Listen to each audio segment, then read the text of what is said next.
Media Vietnam viralkan proses naturalisasi striker baru skuad Garuda. Format turnamen baru buatan FIFA diumumkan, skuad Garuda diambang juara.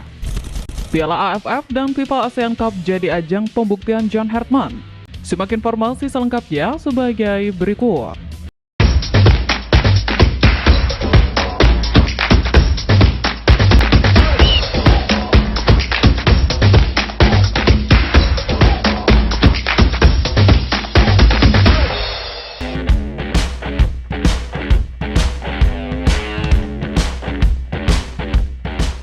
Media Vietnam viralkan proses naturalisasi striker baru skuad Garuda.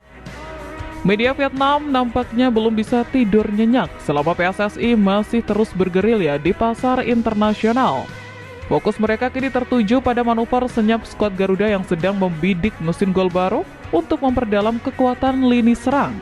Bukan lagi sekedar rumor domestik, namun proses naturalisasi penyerang muda ini mendadak viral dan menjadi bahan perbincangan panas di berbagai portal olahraga negeri Naga Biru.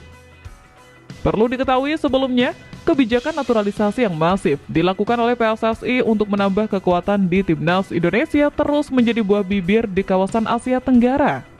Salah satu nama yang akhir-akhir ini santer dikabarkan akan menjadi pemain naturalisasi baru Timnas Indonesia adalah Luke Fikri. Pemain milik MacArthur FC ini mendadak menyita perhatian The Tau 247.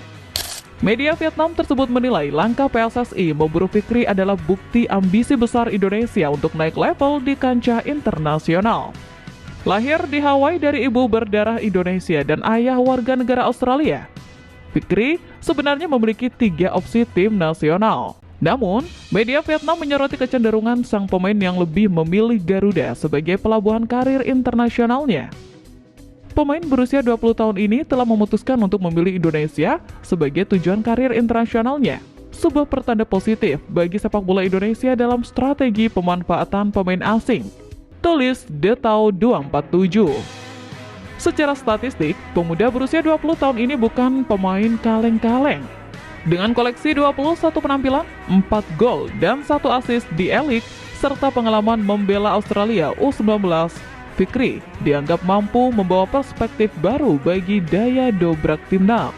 The Tau 247 bahkan mengakui bahwa kehadiran Fikri akan semakin menegaskan tren globalisasi sepak bola regional yang dipimpin Indonesia. Format turnamen baru buatan FIFA diumumkan, skuad Garuda diambang juara. FIFA akhirnya resmi merilis format turnamen baru yang bakal menjadi panggung prestisius di Asia Tenggara. Berbeda dari biasanya, ajang bertajuk FIFA ASEAN Cup 2026 ini masuk kalender resmi dengan poin peringkat yang sangat tinggi. Melihat skema yang diumumkan, skuad Garuda kini berada di ambang juara. Perlu diketahui sebelumnya, setelah sekian lama menunggu dalam teka-teki, akhirnya format resmi FIFA ASEAN Cup 2026 dirilis ke publik. Media Vietnam Saha.vn mengungkapkan bahwa ajang ini dijadwalkan mentas pada periode FIFA Matchday September dan Oktober mendatang. Sebanyak 11 negara akan dibagi ke dalam 3 pot, di mana Indonesia sukses mengamankan tempat di pot 1 bersama Thailand, Vietnam, dan Filipina berkat peringkat FIFA yang mumpuni. Keuntungan besar pun didapat karena sebagai penghuni pot unggulan, timnas langsung lolos otomatis ke babak perempat final tanpa harus melewati fase pendahuluan. Sistem gugur yang diterapkan membuat jalan menuju tahta terasa sangat singkat. Pasukan John Hartman hanya perlu memenangkan 3 laga, yakni perempat final, semifinal, dan final untuk mengangkat trofi. Berhubung ajang ini digelar saat jeda internasional, kekuatan penuh dari benua biru seperti Jay Itzels hingga Ole Romney dipastikan bisa merapat. Keunggulan materi pemain diaspora inilah yang membuat peluang juara Indonesia terbuka lebar, sekaligus berpotensi meraup poin peringkat FIFA yang sangat masif. Pertanyaannya, sanggupkah John Hartman membawa timnas Indonesia juara FIFA ASEAN Cup 2026? Piala AFF dan FIFA ASEAN Cup jadi ajang pembuktian John Hartman. Tahun 2026 bukan sekedar debut bagi John Hartman, melainkan panggung penghakiman yang akan menentukan nasibnya di kursi kepelatihan. Dengan jadwal ganda yang sangat padat, Piala AFF dan FIFA Asian Cup resmi menjadi ajang pembuktian nyata bagi sang arsitek asal Inggris. Seperti mana diketahui, Indonesia sejatinya sudah terlalu lama berpuasa gelar di level senior. Sejarah mencatat terakhir kali Merah Putih mengangkat trofi adalah pada Piala Kemerdekaan 2008. Sejak saat itu, deretan pelatih kelas dunia datang dan pergi tanpa mampu memberikan satupun piala, hingga membuat Indonesia dicap sebagai kolektor gelar runner-up terbanyak di Piala AFF dengan total 6 kali kegagalan di partai final. Kini, John Hartman yang resmi menjabat sejak Januari 2026 memiliki kesempatan emas untuk menghapus kutukan tersebut. Setelah melewati ujian perdana di FIFA Series bulan Maret, tantangan sesungguhnya hadir melalui jadwal double yang melelahkan.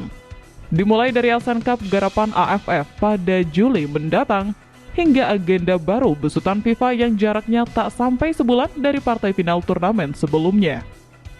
FIFA secara mengejutkan menambah opsi trofi bagi negara Asia Tenggara melalui FIFA Asian Cup yang memiliki prestis tersendiri.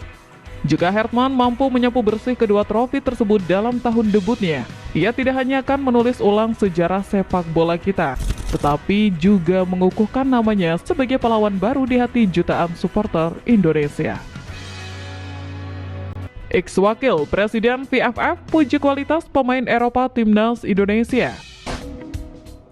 Pengakuan paling jujur biasanya datang dari rival yang paling sering kita sakiti. Kebangkitan masif skuad Garuda ternyata memaksa insan sepak bola Vietnam untuk melepaskan ego mereka dan mulai melihat realitas dengan jernih.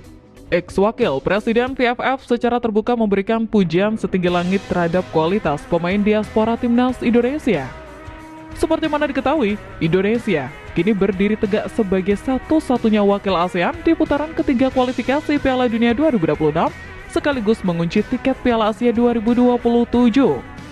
Dominasi ini kian terlihat saat anak asuh John Hartman mampu mendikte permainan melawan tim sekelas Bulgaria, meski berakhir dengan skor tipis 0-1. Transformasi ini tak lepas dari magis para pemain Eropa seperti Martin Paes, Kevin Dix, Jayed Zas, hingga Calvin Verdong yang membawa standar kompetisi elit ke dalam skuad. Kualitas inilah yang membuat Doang Phulam, ex-wakil Presiden VFF, angkat bicara. Ini adalah kelompok pemain yang perlu diperhatikan oleh Timnas Vietnam karena mereka cukup berlevel tinggi dan memiliki banyak pengalaman bermain di turnamen besar, kata Phulam. Meskipun ia optimis Vietnam tidak akan mudah dikalahkan seperti 3 pertemuan tragis di tahun 2024 lalu, ia sadar bahwa menundukkan Indonesia saat ini adalah misi yang sangat rumit.